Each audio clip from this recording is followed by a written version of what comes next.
بسم الله الرحمن الرحيم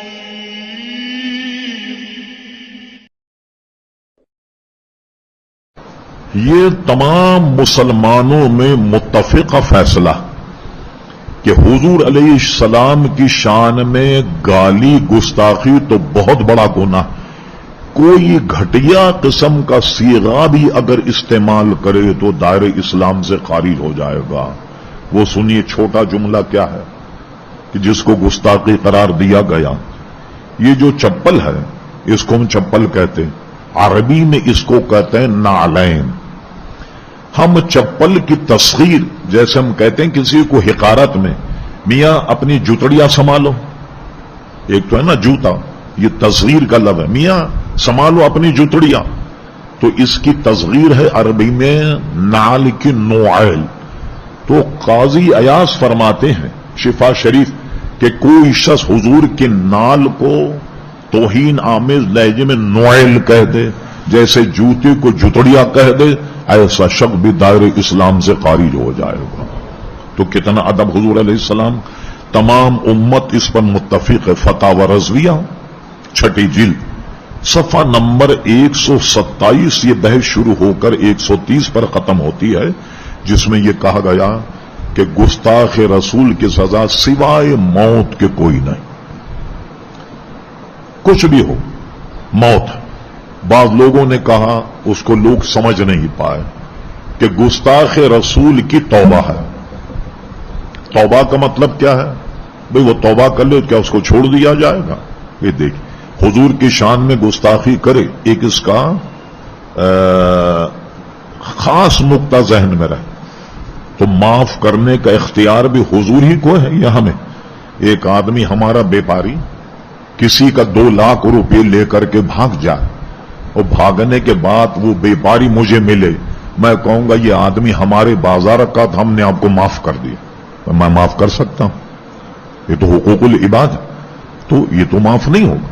تو حضور معاف کریں گے تب ہوگا۔ لوگ نظیر پیش کرتے ہیں، ارے صاحب آپ نے تو فلاں کو جان سے مار دیا، حضور علیہ السلام تو بڑے بڑے گستاخوں کو معاف کر دیا حضور کو گالیاں دی ان کو معاف کر دے۔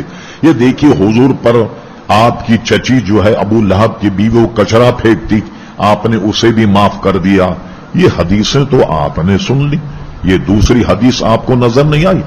کعب بن اشرف یہ خیبر میں تھا، حضور کی گستاخی کرتا، حضور نے فرمایا کون ہے جو میری مدد کرے؟ ایک صحابی کھڑے ہوئے اور انہوں نے جا کر کے خیبر میں جا کر کے اس کو قتل کیا۔ اسی طریقے ایک اسود انسی تھا جس نے نبوت کا دعویٰ کیا اور وہ بہت حضور علیہ السلام کی شان میں گستاخی کرتا۔ حضور نے فرمایا کون ہے تم میں جو اسود انسی کو مارے، اس کو قتل کرے؟ وہ بہت بک بک کرتا۔ ایک صحابی کھڑے ہوگا، کہا حضور یہ کام میں کروں گا، اور وہ چلے گئے، بڑے خفیہ طریقے سے اس کے گھر میں پہنچ گئے۔ ان صحابی کی خوش بختی ایک تو یہ تھی کہ حضور کی مہم حضور کے کام میں گئے، اور دوسری ان کے لیے سہولت یہ ہو گئی اسود انسی کی بیوی نے اپنے شوہر کو نبی نہیں مانا، وہ مسلمان تھی، اس نے نبی نہیں مانا۔ چنانچہ جب گھسے تو گھسنے کے بعد ان کے پاس کوئی ہتھیار ہی نہیں تھا، کس سے قتل کرتے؟ اسود انسی کو گردن سے پکڑ کر ایسے مروڑا کہ جیسے قربانی کی گائے گراتے ہیں قصائی، اور موڑنے کے بعد اس کی گردن پکڑ لی، اس کے یہاں کا من کا یہ ٹوٹ گیا، اور ٹوٹنے کے بعد دبوچے رہے جب تک دم نہیں نکلے۔ اب وہ خڑ خڑ خڑ خڑ کی آواز آ رہی، اس کے محافظین آ گئے، محافظین دروازہ کھٹکھٹایا، اس کی بیوی سے پوچھا کیا معاملہ؟ اس کی بیوی نے بہت شاندار جواب دیا، کہنے لگی کچھ نہیں، وہی آ رہی ہے، اس پہ ہمارے شوہر پہ وہی آ رہی ہے، اس لیے خڑخڑ کی آواز آ رہی۔ اب اس کے بعد جب اس کی جان نکل گئی تو اس کے بعد وہ صحابی چھوڑ کر پھر حضور کی خدمت میں آئے کہ حضرت میں نے آپ کے حکم کی بجاوری کرتے اسے قتل کر دیا۔ اب آئیے فتح مکہ میں ایک شخص ابن حنظب غالباً یہ کعبے کے غلاف میں اپنے آپ اس طریقے سے لپٹ گیا کہ شاید میری جان چھوٹ جائے گی، اب حضور علیہ الصلوۃ والسلام صحابہ نے کہا بالکل کعبے کے غلاف میں لپٹا ہوا، کیا کیا جائے؟ انس ابن مالک کی روایت، حضور علیہ السلام کے پاس آئے، آپ نے فرمایا اس کمبخت کو کعبے کے غلاف میں سے نکال کر قتل کر۔ یہ وہ شخص تھا کہ جو حضور پر تبرہ اور گالیاں دیتا، اور 2 خواتین اس نے رکھی تھیں گانے والی جو حضور کی شان میں ہجو اور حضور کی شان میں ان کی یعنی حضور کے خلاف یہ نغمے گاتی اور اپنا کلام کر کے لوگوں کے دل مو لیتی، تو گانے والی 2 عورتیں اسے رکھی۔ چنانچہ مقام ابراہیم اور خانے کعبے کے درمیان اس کو نکال کر کے صحابہ کرام علیہم رضوان نے اسے قتل کیا۔ جو گستاخ رسول اس کو تو کعبے کے غلاف میں سے حرم شریف میں قتل کیا، تو سزا سوائے قتل کے کچھ نہیں۔ اب آئیے، یہ جو بعض فقہا نے لکھا نا کہ اس کی معافی کی توجیہ سنیے کیا ہے، اس لیے کہ ہر کتاب میں سارے مسئلے نہیں لکھے ہوتے۔ اعلی حضرت امام اہل سنت اس میں تطبیق یہ کرتے کہ گستاخ رسول کی معافی ہے۔ معافی کا معنی کیا ہے؟ ثابت ہو گیا کہ اس نے گستاخی کی، تو معافی کا معنی یہ ہے، توبہ کا معنی یہ ہے، جب وہ توبہ کرے تو توبہ تو قاضی قبول کر لے گا، لیکن توبہ کرنے کے بعد بھی قتل کیا جائے گا۔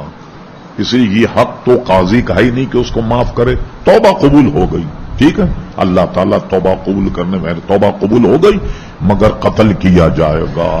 اب سوال یہ پیدا ہوتا ہے جب توبہ قبول ہو گئی تو پھر قتل کیوں کیا جائے گا؟ کیا معاملہ؟ پھر توبہ کا فائدہ کیا ہوا؟ بھائی جب کہا توبہ قبول، توبہ کا فائدہ کیا؟ ورنہ توبہ کا فائدہ یہ ہوا کہ توبہ کرنے کے بعد اگر قتل کیا جائے گا تو نماز جنازہ ہوگی، کفن دفن ہوگا اور مسلمانوں کے قبرستان میں دفن ہوگا اور ابدی عذاب سے بچ جائے گا۔ کیا مطلب اس کا جملہ پیٹرن یہ ہے، عند اللہ اس کی توبہ ہے، مگر عند القاضی کورٹ میں اس کی توبہ نہیں ہے اور قاضی اس کو قتل کرنے کا حکم دے گا۔ یہ گستاخی حضور اتنا سنگین جرم ہے، اور حضور علیہ السلام نے اس پر بعض صحابہ کرام کو بھیج کر قتل کروایا اور اس پر عمل کروایا۔ یہ تو گستاخی، جو گستاخ ایمان والوں کے لیے سنیے کیا ہے، حضور کی قدر و منزلت، یہ صحابہ کو خطاب ہو رہا، یا ایھا الذین آمنوا لا ترفعوا اصواتکم فوق صوت النبی، اے ایمان والوں، پہلے خطاب کیا، اے ایمان والوں جب تم حضور کے دربار میں جاؤ خبردار اپنی آوازوں کو پس رکھنا حضور علیہ السلام کی آواز کے آگے۔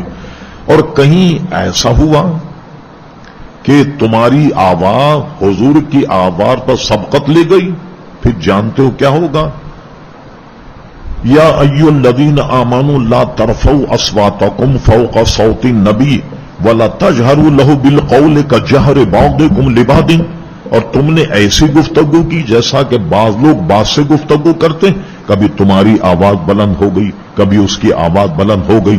اگر حضور کی آواز پر تمہاری آواز بلند ہو گئی، فرمایا کہ ان تحبط اعمالکم وانتم لا تشعرون، سارے زندگی کے اعمال تمہارے ضائع ہو جائیں گے اور تمہیں پتہ بھی نہیں لگے۔ یہ خطاب تو صحابہ سے ہو رہا، اور اس کے بعد جب آیت نازلی صحابہ نے حضور کے دربار میں آنا چھوڑ دیا، جن کی آواز بلند تھی، جہیر صوت تھے، آنا چھوڑ دیا انہوں نے کہ ایسا نہ ہو کہ گفتگو میں ہماری آواز بلند ہو جائے، ہمارے سارے اعمالی اکارت چلے جائیں۔ اور جب بعض آتے وہ اتنی دھیمی آواز سے کلام کرتے، حضور کو بار بار پوچھنا پڑتا کیا کہہ رہا، کیا کہہ رہا، پھر کچھ تھوڑا سا زور سے بولتے وہ۔ اب دیکھیے یہ ادابی اللہ کو اپنے حبیب علیہ السلام کے غلاموں کی ایسی پسند آئی، ان کے شان میں ایک آیت نازل ہو گئی، ارشاد باری تعالیٰ ہوا، ان الذین یغضون اصواتہم عند رسول اللہ، اور اے میرے محبوب وہ لوگ جب تمہارے دربار میں حاضر ہوتے ہیں تو اپنی آوازوں کو پست رکھتے ہیں، دھیمی رکھتے اپنی آوازوں کو، تو اس کے لیے کیا فرمایا،